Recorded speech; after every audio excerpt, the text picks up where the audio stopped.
ওইটাই একটা সম্পর্কে বড় ফ্যাক্টর হচ্ছে ফ্রেন্ডশিপ।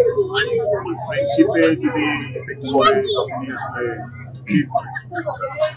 হাজবেন্ড ওয়াইফের মধ্যেও সেম। আর চলার পথে হইতেই পারে একটা মানুষের সাথে একটা মানুষের সম্পর্ক থাকে না যে সবসময় তার একরকম থাকে না, কখনো কখনো ডাউনফল হয়। ওইখান থেকে আসলে এই ধরনের ডিভোর্সের ব্যাপারটা ক্রিয়েট হয়।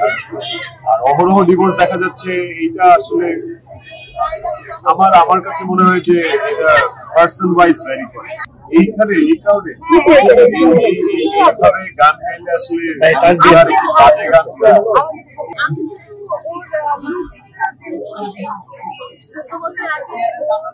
একটা জায়গায় গান গাচ্ছিল, আমি নায়িকাটা কোথা থেকে গানের আওয়াজটা আসছে, আমার মনে হচ্ছে যখন জানলাম যে গানটা গাচ্ছে সেটা দেখার মতো হয়।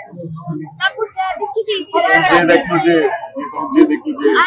গান গায় দেখতে খারাপ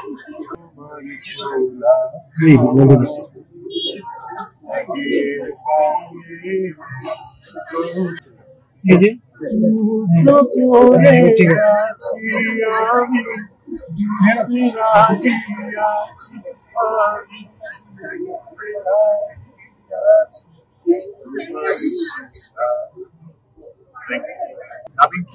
কাবিলের আসলে আর সিকুয়েল করবো না, কিছু কিছু কাজ আনকাজ থাকা ভালো। আনকাজ সুন্দর একটা নাটক, মনে হয় যে একটু না করলেই ভালো, এটার রেস্টটা থেকে যাবে। একটু করলে আবার ওই রেস্ট থেকে অপেক্ষা করে আছে। কাবিলের মতো আরো ভালো ভালো নাটক আসতেছে।